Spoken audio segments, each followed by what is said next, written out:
느헤미야서 본문을 함께 교독했습니다. 사람은 다양한 이유로 눈물을 흘리죠.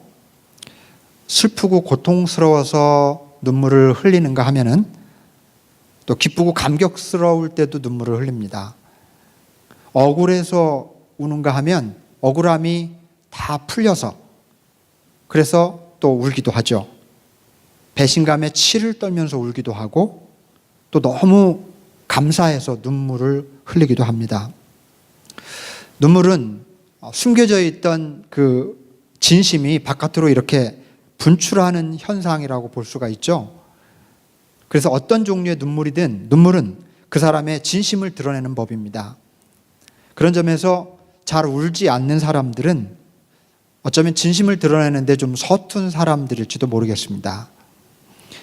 그런데 이렇게 진심, 눈물과 진심, 이게 뗄래야 뗄 수 없는 그런 것인데 또 한편 악어의 눈물이라는 말이 또 있어요.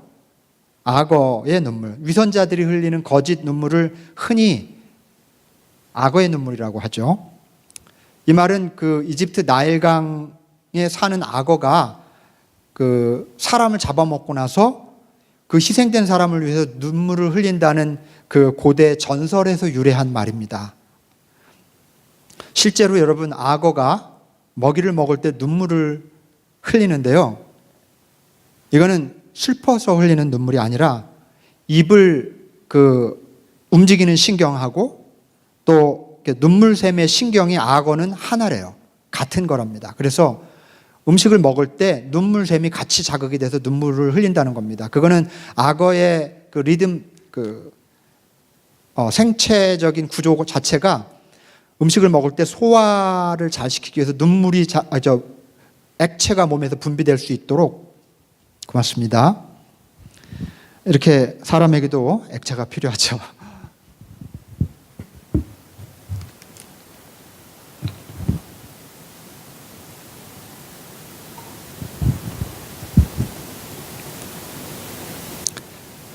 그래서 악어의 경우 음식을 먹을 때 눈물도 같이 흘리는 거죠.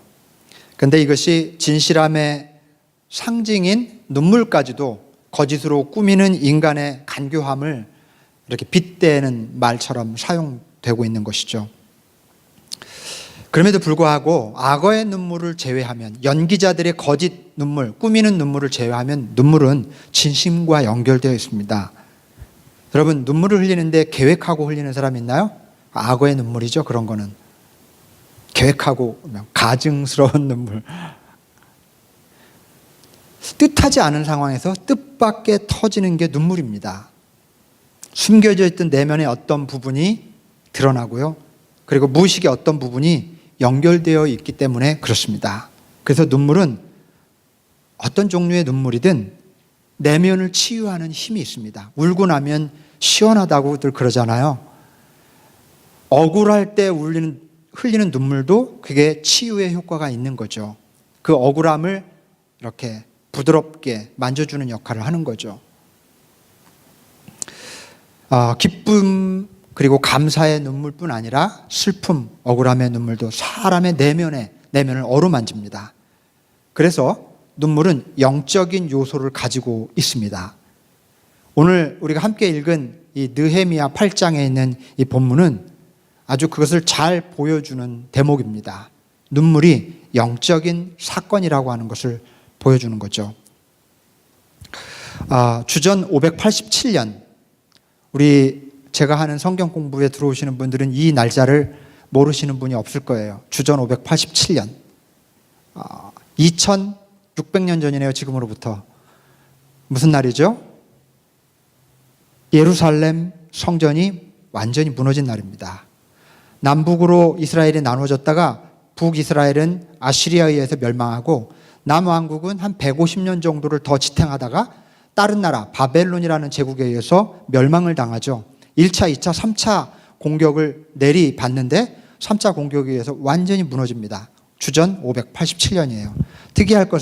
특이한 사항은 보통 제국이 침략을 하면 그 나라를 멸망시키고 유정자들을 해체시켜버리고 그냥 군대를 주둔해서 통치하는데, 이 유다 왕국 같은 경우는 거의 80% 이상의 그 주민들을 전부 바벨론 제국으로 끌고 갑니다.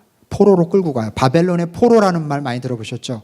그리고 남아있는 사람은 가장 하층 하층 백성들, 배우지 못한 사람들, 또 뭐 노동자들, 농민들, 그런 사람만 빼놓고 제사장부터 학자, 지식인들 전부 다 끌고 갑니다.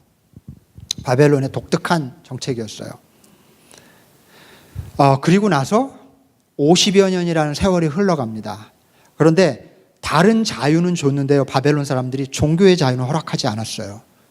50년 동안 이 신흥 제국 페르시아가 50년이 흐르고 나서 바벨론이 그렇게 유대인들을 통치하다가 50년이 흘렀을 즈음에 국제 정세가 번하면서 바벨론 제국이 더 동쪽에 있는 페르시아라고 하는 작은 도시 국가가 갑자기 커지면서 이 페르시아는 이란 쪽이죠. 이란, 바벨론은 이락이죠. 이락, 지금의 그 선조들이죠. 그래서 이 페르시아 제국이 바벨론을 무너뜨려요. 50년 만에. 그러면서 새로운 이 제국의 통치자가 유다 백성들로 하여금 당신들이 고향으로 돌아가도 좋다고 하는 칙령을 선포합니다. 이른바 고레스 칙령이라고 하죠. 고레스 칙령. 기나긴 세월 동안 고향을 그리면서 낯선 타향살이를 했던 유대인들, 마침내 고향으로 돌아가게 됐어요. 근데 여러분 50년이에요. 50년. 얼마나 기나긴 세월이었겠습니까? 우리 36년 일제 통치를 받았는데 그 후유증이 얼마나 아직까지도 정말 많이 남아있나요? 그렇죠? 50년이면 그냥 한 세대를 거기서 산 사람들이 많을 겁니다. 그리고 50세쯤 된 사람들이 간 사람들이 이미 세상을 떠났어요. 부모님 밑에서 민족의 어를 잘 이렇게 배우고 한 20대 사람들 정도가 70세가 됐을 때입니다. 그러니 거의 1세대가 다 사라진 그 무렵에 돌아가도 좋다고 하는, 그러니까 그런 자유를 허락을 받았는데 돌아간 사람들은 어떤 사람들이었냐면 완전히 철저히 자기 전통과 또 신앙을 지키려고 했던 사람들만 돌아간 거예요. 그리고 거기는 최고 선진 문물을 누릴 수 있는 도시였고, 바벨론 도시는 예루살렘은 폐허거든요. 누가 돌아갑니까? 굉장히 소수의 사람들이 돌아갔어요. 그러나 그 사람들에게는 사명감이 있었습니다. 우리 조상의 그 옛 영화를 다시 부활시키겠다고 하는, 그리고 하나님의 회복의 사건을, 그 사명을 감당하겠다고 하는 마음으로 소수의 사람들이 돌아간 겁니다. 실은 대부분의 사람들이 남아있었어요. 그렇지만 이 사람들에게는 너무나 감격적인 순간입니다. 50년 만에 밟는 고향 땅, 폐허가 됐을 것이라는 것을 짐작하고 갔을 거예요. 우리가 가서 열심히 땅을 일구자. 가서 봤더니 말 그대로 폐허였어요. 성전은 파괴되었고 성벽은 여기저기 무너져 내려앉았습니다. 다윗 성벽들. 그럼에도 불구하고 이 사람들은 사명감을 가지고 돌아왔기 때문에 무너진 고향 땅을 다시 일으켜 세우기 위해서 낮에는 생계를 위해서 밭을 갈았습니다. 그리고 밤에는 성전을 재건하고 성벽을 다시 보수하면서 열심히 살았어요. 정말. 그렇게 7개월이 흘렀습니다. 이 유대인들에게는 세븐이라고 하는 의미, 7 day, 7 month, 그리고 7 years. 언제나 중요하죠. 7개월이 흘렀습니다. 돌아오자마자 정신없이 여기저기 살 곳을 마련하고, 그러면서 또 생계를 유지하기 위해서 땅을 갈고 성벽을 보수하고 하느라고 전부 다 함께 모인 적이 없는 겁니다. 바벨론에서 돌아온 사람들이 전부 7개월 만에 한자리 수문 앞에 전부 모였습니다. 수문 앞 광장. 그리고 당시 대학자였던, 율법 최고의 권위자였던 에스라가 쫙 다 모여있는 사람 앞에 율법책을 가지고 회중 앞에 섭니다. 두루마리죠. 오늘날과 같은 이런 인쇄된 책이 아니에요. 일일이 손으로 적은. 그러니까 사람들이 가지고 있을 수 없는 그런 책인 셈이죠. 두루마리를 쫙 펴니다. 그랬더니 거기 모여있던 유대인들이 전부 땅바닥에 엎드려요. 옛 신앙의 전통이 생각이 났던 겁니다. 하나님의 말씀을 그냥 이렇게 앉아서 들었던 게 아니에요. 유대인들은 들으라 이스라엘아, 이게 쉐마라고 하거든요. 쉐마 이렇게 하면 하나님의 말씀을 그냥 들을 수 없어서 엎드렸습니다. 땅에 완전히 엎드려서 하나님의 말씀을 경청했어요. 이 전통이 묵상 전통이죠. 묵상하는 마음이 바로 그런 겁니다. 아주 오랜만에 50년 만에 다시 율법의 두루마리를 펴서 에스라가 읽으려고 하자 백성들이 전부 땅에 엎드려 말씀을 들으려고 합니다. 그리고 에스라가 그것을 히브리어로 기록된 거니까요. 읽기 시작합니다. 그런데 보통 일반인들은 아람어를 썼습니다. 한 65%, 70% 정도가 같대요. 포르투기시하고 스페니시랑 비슷하게. 그렇지만 조금 학문적이고 지적인 방식으로 기록하는 문자가 히브리어예요. 그러니까 아람어를 썼던 사람들을 위해서 통역관들을 배치해놨습니다. 알아듣는 부분은 그냥 듣고 좀 어려운 히브리어 같은 경우는 통역관들이 통역해 준 거예요. 한 사람이라도 못 듣는 사람이 없도록 그렇게 통역관을 배치했어요. 에스라가 큰 소리로 천천히 율법의 말씀을 읽어주기 시작합니다. 그때 그 말씀을 듣던 유대 백성들이 여기저기서 흐느껴 울기 시작합니다. 여기저기서 울어요. 성경은, 오늘 본문은 율법의 말씀을 들은 백성들 모두가 울었다, 그렇게 기록하고 있습니다. 왜 울었을까요? 저는 원래 이 오늘 본문이 이번 주, 오늘부터 시작되는 이 한 주간의 우리 경청과 현존 말씀 묵상 본문입니다. 미리 이 원고를 쓰기 위해서 저는 미리 본문을 묵상하지 않습니까? 그런데 말씀을 들으면서 울었다 하는 부분이 너무너무 마음에 와닿는 겁니다. 말씀을 들으면서 울었다. 왜 울었을까? 사실 어려운 질문도 아니고 쉽게 추측해 볼 수 있어요. 지난 50년간 이 사람들은 식민지 포로로 살면서 종교적인 자유를 전혀 누리지 못했습니다. 마음대로 예배를 드릴 수도 없었고 율법을 읽을 수도 들을 수도 없었겠죠. 50년 만에 자유를 얻어서 고국으로 돌아와서 마침내 하나님의 말씀을 다시 들었을 때 그 감격이 얼마나 컸겠습니까?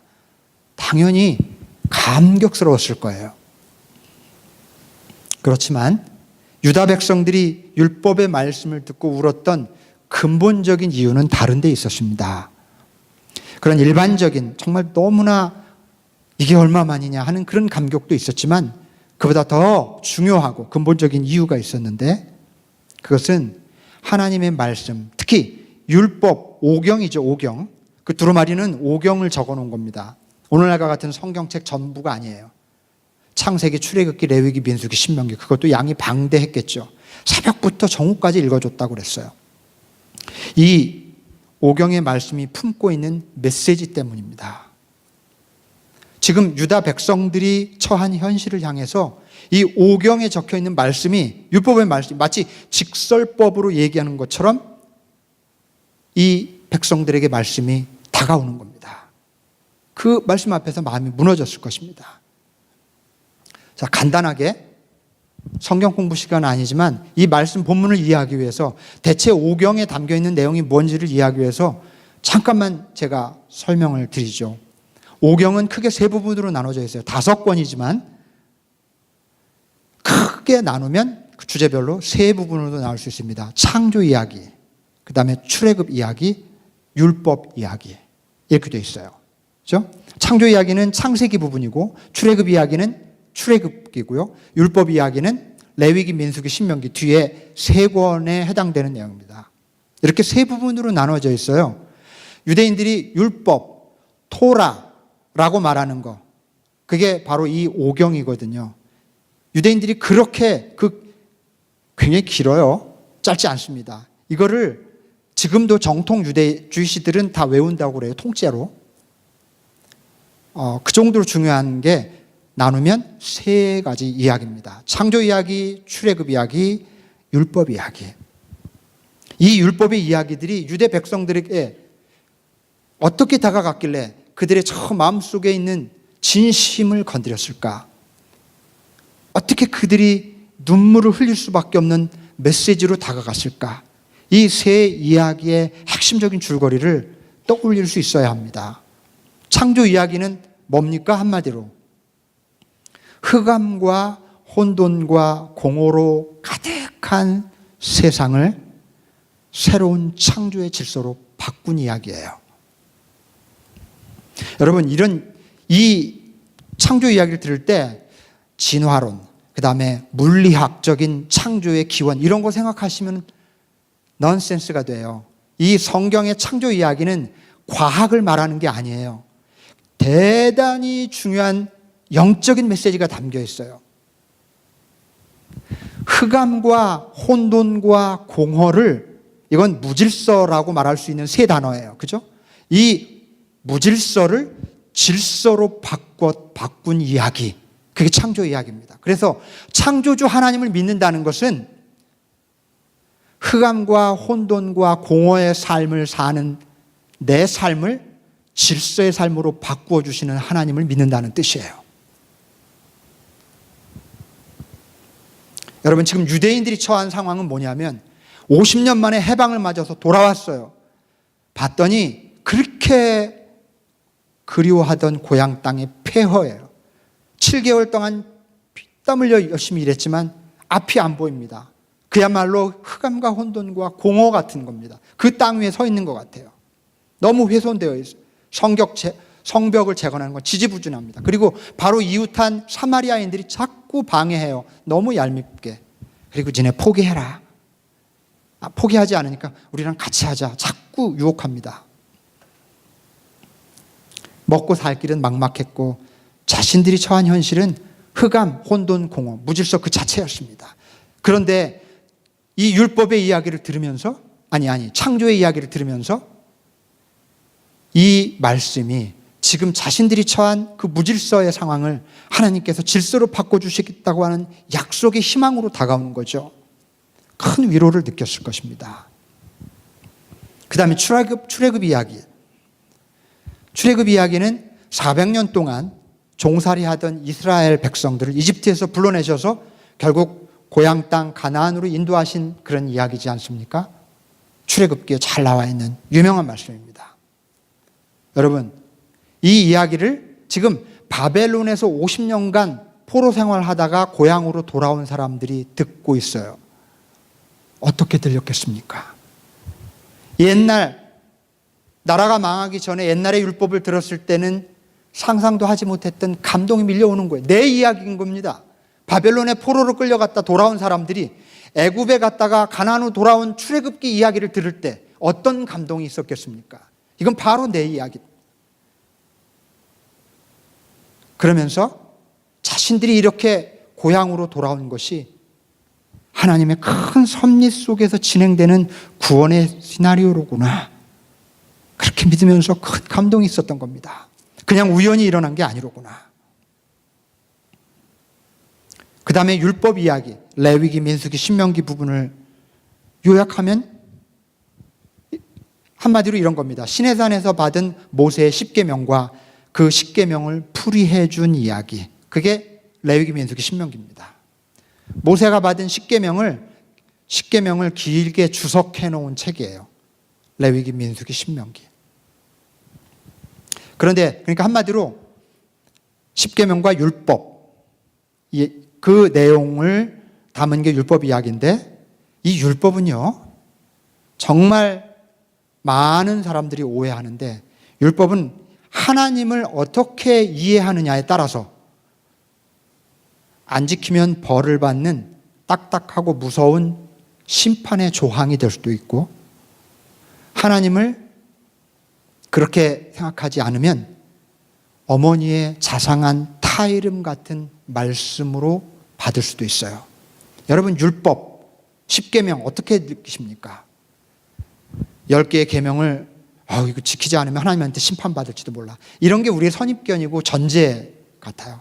그거는 하나님을 심판자로 이해하기 때문입니다. 무섭게 야단치는 하나님. 아버지와의 관계가 굉장히 불편하거나 권위적인 아버지 밑에서 자란 사람은 하나님을 그렇게 이해할 수 있어요. 그리고 성경에 있는 말씀들을 자꾸 안 지키면 벌 받는 이야기로 해석하곤 합니다. 그러나 그렇지 않을 경우, 사랑을 많이 받고 따뜻한 관계 속에서 아버지에 대한 상이 있는 사람들은 하나님을 따뜻하게 이해합니다.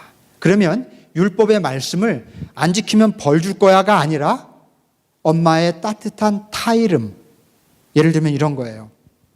얘야, 길을 나서는 자녀에게 너 길 조심해라.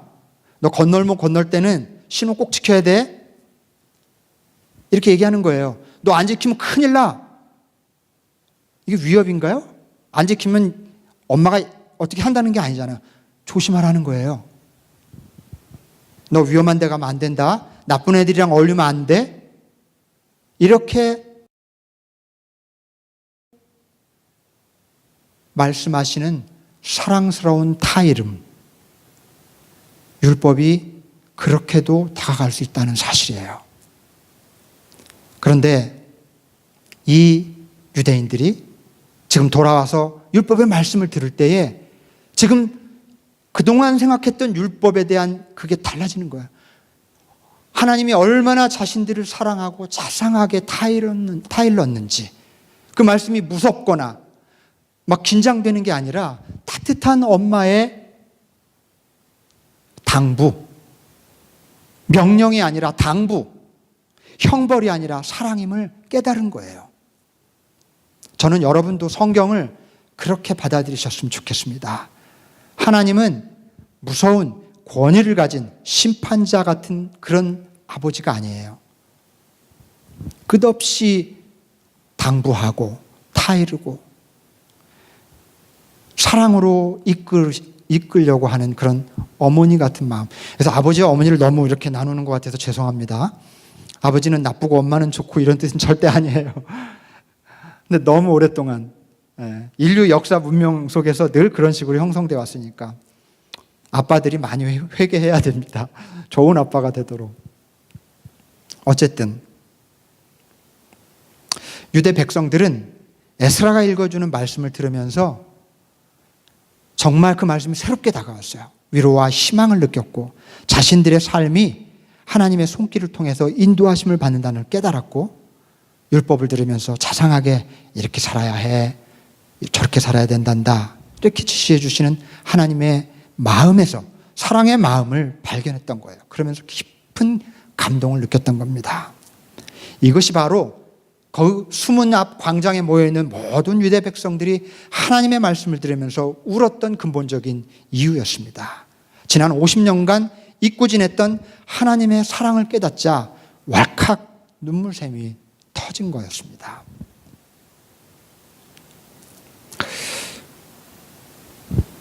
제가 약간 이 오늘 본문 말씀과 비슷한 경험이 있어서 본문에 아주 핵심적인 메시지와 깊은 연관성이 있어서 제 이야기를 하나 좀 들려드리려고 해요.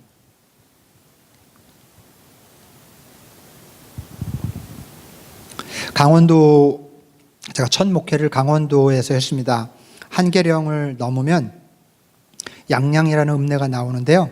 그 양양에서 4년간 목회했어요. 거기서 총각으로 목회를 하다가 1년 만에 저희 집사람이랑 결혼하고, 우리 집사람이 그 양양 강원도 여자는 아니에요. 그냥 사귀고 있었는데 저 혼자 목회하러 나갔죠. 완전히 서울에서 땅끝 바닷가잖아요, 양양이면. 그리고 목회를 나갔고 거기서 큰아이도 낳고 아주 고향, 제2의 고향 같은 곳이에요. 아직 결혼하기 전이었을 때인데 우리 교회에 장로님 아들이 결혼이 있었어요. 결혼을 하게 됐어요. 근데 서울에서 결혼을 하게 됐습니다. 토요일 날. 그래서 결혼식을 이제 가야 되기 때문에 토요일이지만 차를 몰고 결혼식에 부랴부랴 갔습니다. 근데 다음 날이 주일이니까 돌아와야 되니까요. 그때 제가 차가 프라이드예요. 프라이드. 이거 아세요? 조그만 차. 그게 사실은 여기 포드 차더라고요. 뭐 펩티반가 뭐 그런 차예요. 아무튼 그 차를 몰고 가서 빨리 이제 돌아와야 됐기 때문에 주일을 위해서 부랴부랴 왔습니다. 근데 그때만 해도 지금 뭐 한 2시간 만에 간다면서요, 서울서.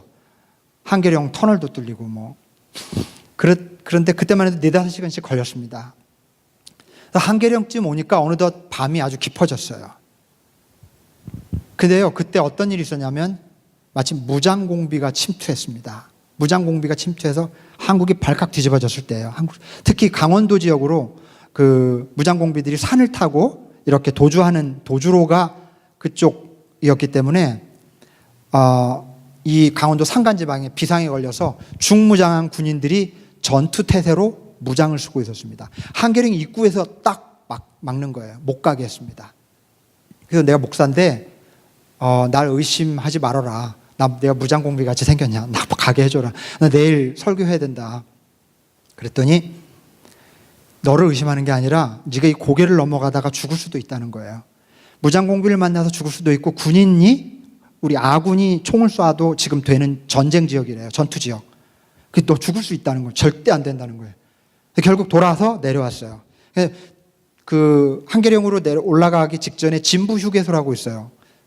맞는지 모르겠어요. 진부 왼쪽으로 가면 진부령 고개 가고요. 오른쪽으로 가면 한계령 넘어가는 그런 진부 휴게소. 그걸로 그냥 거기서 내려와서 차를 세웠습니다. 초겨울이었던 것으로 기억하는데 굉장히 추웠습니다. 양복 입었죠. 결혼식 가니까. 그래서 이게 뭐 너무 추우니까 히터를 켜놓고 차에서 밤을 세울 생각이었습니다. 근데 보니까 가스가 경고등이 들어왔어요. 지갑에는 돈이 2,000원밖에 없었어요. 2,000원이 여러분 옛날이라고 그때 뭐 쌀 한 2가마 사는 거 아니야? 이렇게 생각 아니에요. 그때도 그렇게 큰 돈이 아니었어요. 2,000원. 근데 마침 배가 또 너무 고픈 거예요. 얼마나 왕성합니까 제가. 그때 총각이었는데. 그래서 일단 내려서 휴게소 안에 들어가서 휴게소 안에 막 먹을 게 많잖아요. 거기 안에서 고민을 시작하는 거예요. 2,000원을 가지고 가스를 넣어야 되는데 가스를 넣을까? 이걸 먹을까? 그걸 어디서 하고 있다고요? 음식점 앞에서 냄새를 맡으면서 고민을 하다가 어느덧 제가 오뎅국을 먹고 있는 저를 발견하고 있었습니다. 가스는 물 건너 갔어요. 한계령 넘어갈 정도는 그냥 가스 들어와도 뭐 그 정도는 가능하리라 생각하고 먹었습니다. 그리고 그냥 휴게소에서 어정거리면서 밤을 지새워야 되겠다. 그러고 있는데 휴게소 원래 이게 큰 길에 큰 휴게소들 잘 밤새 하는 데 많은데 그 비상에 걸려가지고 거기도 문을 닫는데요. 나가래요. 큰일 났어요. 그래서 할 수 없이 차 안으로 돌아왔습니다. 시동을 끈 채 버티다가 너무 추우면 다시 켜서 조금 히터를 켜놓고 버티다. 또 가스가 다 나갈까봐 또 꺼놓고 추위에 떨다가 그렇게 하기를 거듭 반복하다가 날이 새버렸어요. 잤는지 안 잤는지 거의 뭐 잠을 못 잤죠. 날밤을 새우고 찌뿌둥한 몸으로 이제 시동을 켜고 아슬아슬하게 한계령으로 올라갑니다. 여전히 군인들이 경계가 삼엄하긴 한데 이제 날이 밝았기 때문에 지나갈 수는 있다고 허락을 했어요. 그렇게 꾸불꾸불. 한계령 너무 예쁘잖아요. 너무 멋있잖아요. 정상에 딱 올라갔습니다. 근데 그 수도 없이 넘었던 한계령 정상인데 그때 마침 태양이 저쪽 동쪽에서 이렇게 떠오르는 거예요. 한계령에서 바다가 이렇게 보이지는 않아요, 잘. 정확히 기억이 안 나는데 아무튼 그쪽 동쪽에서 해가 딱 떠오르고 있었어요. 저쪽 그 산 너머 쪽에서. 정상에서. 쉬지 않고 그냥 내려가는데 정상을 딱 올라오는데 쫙 비치는 거예요, 태양이. 그 빛이 얼마나 강렬하고 따뜻하고 포근하던지요. 근데 전혀 생각하지 않았어요. 의식할 새도 없는데 갑자기 제 눈에서 눈물이 쭉 떨어지는 거예요. 정말 일도 생각하지 않았어요. 내가 뭐 이렇게 전조가 감동스럽다 뭐 그런 전조도 없이 그냥 눈물이 쭉 떨어지는 거예요. 정말 뜻밖의 눈물이었어요. 여러분 저는요 어렸을 적에 몸이 되게 약했어요. 죽을 고비를 많이 넘겼거든요. 그래서 그런데다가 마음도 좀 약해서 여려서 하도 이거 덤으로 사는 것 같으니까 어머니 아버지가 금이야 오기야 조심조심 키웠겠죠. 야단을 안 치셨어요. 제 동생과 형은 야단을 많이 치셨는데 저는 한 번도 야단 안 쳤어요. 근데 조금 언짢은 일 있으면 이놈의 자식이 이렇게 하면 우는 거예요 제가. 조금만 흐리면, 어머니 아버지가 흐리면 그냥 울어요. 근데 그게 너무 싫었어요, 어린 마음에. 그래서 사춘기가 되면서 절대 안 운다 내가. 너무 그런 제 자신이 싫어서. 그렇게 결심을 하고 어른이 되다 보니까 정말 잘 안 우는 사람이 돼버렸어요. 냉정했습니다. 여러분, 저 생각보다 잘 울지 않습니다. 잘 울게 생기지 않았나요? 어릴 적 트라우마를 극복해 보려는 그런 심리적인 방어기제 같은 게 생겼던 것 같아요. 그런데 그럴 땐 제가 눈물을 흘릴 분위기가 전혀 아닌, 전혀 전조도 없고 마음의 준비도 없었던 상황에서 갑자기 눈물을 주르르 흘리는 경험을 했으니 저 자신도 굉장히 놀랐습니다. 왜 그날 그렇게 눈물을 흘렸을까 자주 생각해 보지만 역시 그날 저의 눈물도 그렇게 복잡한 게 아니죠. 어렵지도 않습니다. 딱 오늘 말씀의 맥락에서 바라볼 수 있는 바로 그런 눈물이었습니다. 그날 이른 아침에 제가 만난 그 햇살은 그 전날 겪었던 흑암과 혼돈과 공허를 몰아내고 저한테 환하게 빛을 비춰주는 은총 같은 것이었어요. 은혜의 햇살.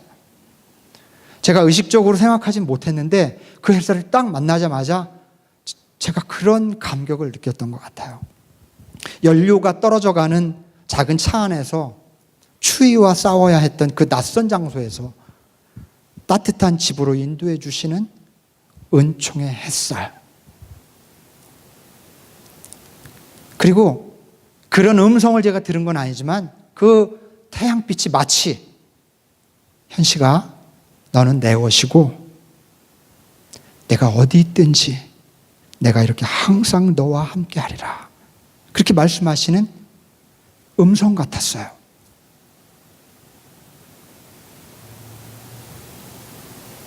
앞이 깜깜하고 절망스러운 혹독한 밤을 보내고 난 다음날 한계령 정상에서 눈부신 햇살로 제 앞에 찾아오셔서 어젯밤 힘들었지? 내가 따뜻하게 비춰줄게. 이제 집으로 가자. 내가 인도해 주마. 그리고 기억해. 앞으로도 이렇게 이처럼 너와 함께 할게. 이렇게 위로해 주시고 격려해 주시고 사랑을 확인해 주시는 말씀 앞에서 그 누가 눈물을 흘리지 않았겠습니까? 여러분, 아브람과 이삭과 야곱에게 하셨던 하나님의 말씀이 바로 이런 것이었고요. 애굽에서 가나안으로 돌아온 이들이 들었던 말씀이 바로 이것이었고요. 바벨론에서 예루살렘으로 돌아온 오늘 본문의 주인공들이 들었던 하나님의 말씀이 다름 아닌 바로 이것이었습니다. 여러분, 우리는 자주 흑암과 혼돈과 공허에 빠지는 경험을 해요. 지금 아무 문제 없어도 앞으로 우리가 살아가면서 그런 무질서의 조건 속에 빠질 수도 있습니다. 또 애굽에서의 삶과 같은 생활에 빠질 수도 있고 바벨론 같은 형편에 빠질 수도 있습니다. 잘 먹고 잘 살아보려고 아둥바둥하면서 살다 보니까 어느새 애굽 땅에서 노예 같은 삶을 살 수도 있어요. 어쩌다 보니 돈과 명예와 성공이라는 바벨론의 포로가 될 수도 있습니다. 왜 이렇게 되었을까? 어쩌다 이렇게 삶이 힘들고 불행해졌을까? 알 수 없습니다. 만약 지금이 그렇다면 혹은 지금 안 그럴지라도 앞으로 살아가면서 그런 삶의 경험을 하시게 된다면 꼭 기억하십시오. 다시 말씀 앞에서 귀를 기울이고 울 필요가 있습니다. 말씀을 듣고 눈물을 흘리실 필요가 있어요. 하나님은 우리가 처해 있는 흑암과 혼돈과 공허의 세계를 하나님이 다스리신 새로운 창조의 질서로 바꿔주실 것이기 때문입니다. 하나님은 애굽 땅에서 우리를 불러내셔서 가나안 땅으로 인도해 주실 것이고 우리가 붙들려 있는 바벨론 땅에서 다시 진정한 해방과 자유의 삶으로 이끌어 주실 것이기 때문입니다. 하나님은 우리가 어떤 상황에 있을지라도 우리를 사랑하시기 때문에 항상 우리 곁에서 우리를 인도하시면서 우리와 함께 하실 것입니다. 여러분, 우리는 죽을 때까지 신앙생활하면서 하나님의 말씀을 들을 것입니다. 설교를 통해서, 성경 공부를 통해서, 말씀 묵상을 통해서. 그 말씀의 요지는 다양한 말씀일지라도 결국 오늘 요약한 이 말씀의 다름 아니에요. 무질서에 있는 우리를 질서로 인도하시는 하나님, 애굽에 있는 우리를 가나안으로 인도하시는 하나님, 바벨론 땅에서 포로로 살고 있는 우리를 자유케 하시는 하나님, 내가 늘 너와 함께 하겠다, 이렇게 말씀하신 그 말씀 앞에서 끊임없이 귀 기울이고 눈물을 흘릴 수 있어야 하겠습니다. 흑암과 혼돈, 공허의 세계에 계시다면 하나님의 말씀을 듣고 우실 수 있는 여러분 되시기 바랍니다. 자유를 잃어버린 애굽 땅에 살고 계시다면 하나님의 말씀을 듣고 우실 수 있기를 바랍니다. 포로의 땅 바벨론에 살고 계시다면 하나님의 말씀을 듣고 우시기 바랍니다. 그렇게 뜻하지 않게 눈물을 흘리고 나면 비로소 하나님 앞에서 기뻐하는 삶을 살 수 있게 될 것입니다. 주님 앞에서 기뻐하는 삶을 사시면 새 힘이 생길 것입니다. 그때는 더 이상 슬픔이 우리 삶에 머물지 못할 것입니다. 기도하겠습니다. 사랑의 하나님, 오늘 바벨론에서 돌아온 이스라엘 백성들, 유대 백성들이 수문 앞 광장에 모여서 에스라 사제가 읽어주는 율법의 말씀을 들으면서 울었던 그 이야기, 거기에 담긴 의미를 함께 생각하는 시간을 가졌습니다. 하나님, 우리의 삶이 각자 다를지라도 우리가 처한 삶이 때로는 애굽 땅에, 때로는 바벨론 땅에, 때로는 흑암과 혼돈과 공허와 같은 무질서의 땅에 그저 버려진 그런 상황일 때가 많습니다. 아버지, 그때마다 좌절하지 말게 하시고 하나님의 말씀에 귀 기울이게 하여 주시옵소서. 다시 우리를 질서의 세계로 인도하시는 하나님, 또 가나안 땅으로 인도하시고 자유와 참 은혜의 땅으로 인도하시는 하나님을 믿고 의지하게 하여 주시옵소서. 그래서 주님과 동행하며 온전한 영적인 여정을 걸어가는 주님의 귀한 자녀들 되게 하여 주시옵소서. 우리 주 예수 그리스도의 이름으로 기도하옵나이다. 아멘.